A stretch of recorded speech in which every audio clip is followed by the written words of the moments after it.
Superman के लवड़े लगते ही Superman चला जाता है फ्लैशबैक में। फ्लैशबैक में हमें देखने को मिलता है कि छोटे नुन्नू वाले सुपरमैन को अपनी पहली शक्तियों का अंदाजा मिलता है, अर्थात पहली शक्तियों का स्वाद चखने को मिलता है। गांडू को जैसे लोगों का एक्सरे करना, उनके दिल की धड़कन सुनना, बिना आवाज वाली पाद के सुरों को महसूस करना और किसी की गांड फटने की आवाज को भी सुन लेना। अपनी चुदक्कड़ शक्तियों को जानने के बाद सुपरमैन भी फ्लैशबैक के बाहर आ जाता है। थोड़ी देर के बाद फिर फ्लैशबैक में चला जाता है। फ्लैशबैक है या मुठिया मारो घर, बार बार चले ही जा रहा। भोसड़ी का दोबारा फ्लैशबैक में हमें देखने को मिलता है कि छोटे नुन्नू वाले सुपरमैन को स्कूल बस में बुली किया जा रहा। कुछ देर बाद वही बस टट्टियों के स्विमिंग पूल यानी नाले में घुस जाती है। पर उस बस में सबको बचाने के लिए छोटे नुन्नू वाला गुलाबी कांडों का मसीहा सुपरमैन था। किसी को कैसे कुछ होने दे सकता था। सबको बचाने के बाद सुपरमैन ने अलग से उस मोटे बुलबुले को बचाया जो बस में उसे बुली किया करता था।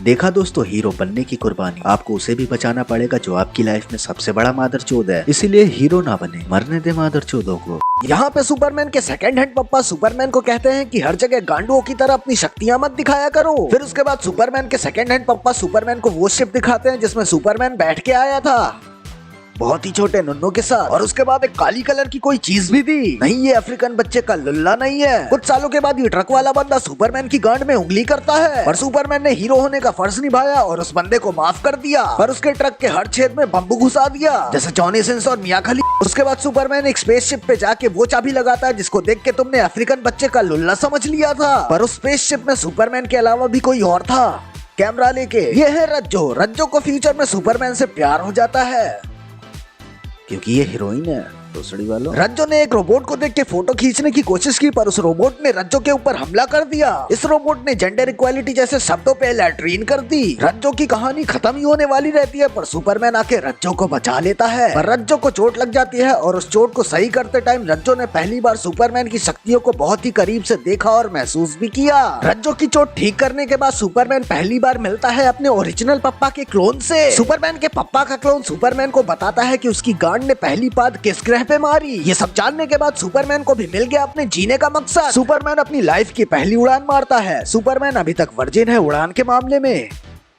पर गांड के मामले में नहीं। सुपरमैन ने जब अपनी लाइफ की पहली उड़ान भरी तो उसके आंट एक बड़े से पत्थर से टकरा गए, पर सुपरमैन ने हार नहीं मानी और दोबारा कोशिश की। दूसरी बार वाली उड़ान देख के ऑडियंस ने अपने घोटों पे सुपरमैन का चेहरा बनवा लिया। दूसरी तरफ सुपरमैन के बारे में पूछते पूछते रज्जो पहुंच जाती है सुपरमैन के घर पे और वहाँ पे फाइनली उसकी मुलाकात होती है सुपरमैन से। सुपरमैन रज्जो को बताता है कि वो इस दुनिया से अपनी शक्तियों को इसलिए छिपाता है क्योंकि ये दुनिया मेरे लिए तैयार नहीं थी। कुछ टाइम बाद एक स्पेसशिप पृथ्वी पे आते हुए सबने देख ली टीवी में, जिसमें 10 मिनट पहले चौदम पट्टी देख रहे थे सब। स्पेसशिप पृथ्वी पे आते ही लाइट कट जाती है और टीवी पे एक मैसेज चलने लगता है जिसमें लिखा था तुम अकेले नहीं हो। मैसेज खत्म होने के बाद टीवी पे कटप्पा ने एंट्री मारी, पहले मुट्ठी मारी फिर एंट्री। यहाँ पे कटप्पा पृथ्वी के लोगों से कहता है कि मुझे वो मादरचोद का बच्चा दे दो जो मेरे ग्रह से पृथ्वी पे आ गया, और वो मादरचोद का बच्चा सुपरमैन है। ये सुनते ही सुपरमैन चला जाता है कटप्पा की बरसों की खाज मिटाने।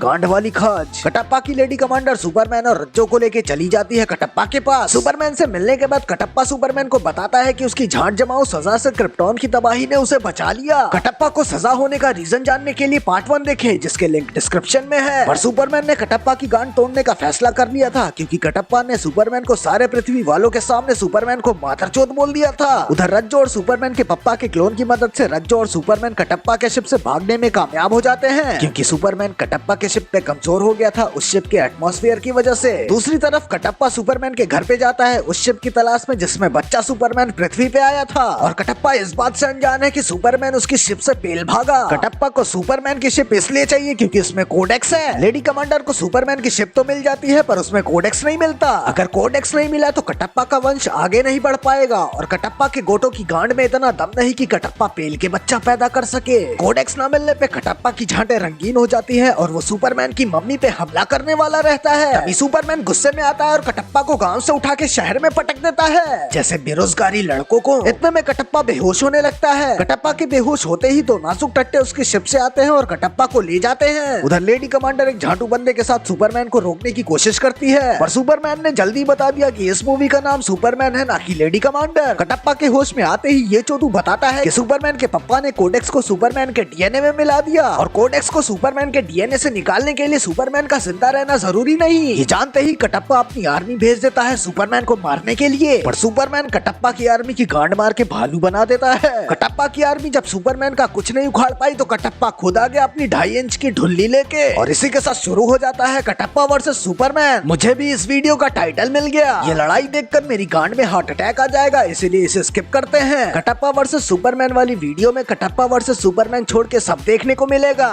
ये क्लिकबेट नहीं तो और क्या है, मादरचोद। इस लड़ाई के खत्म होते होते कई लोगों ने अपनी जिंदगी गंवा दी और कई लोगों को जीने का मकसद मिल गया। लड़ाई तो क्रिप्टॉन को आबाद करने की थी, पर आबादी की कीमत हमेशा से बर्बादी रही है। उन मासूम लोगों का जुआ सुपरमैन ने खेलना सही नहीं समझा, जिन्होंने सुपरमैन पे भरोसा तक न किया। उसे क्रिप्टोनियन समझ के सुपरमैन ने अपनों को छोड़ के जमीर को चुना, क्योंकि वो कहते हैं ना, जिंदगी में कुछ गलत नहीं किया फिर भी शर्मिंदा क्यों है।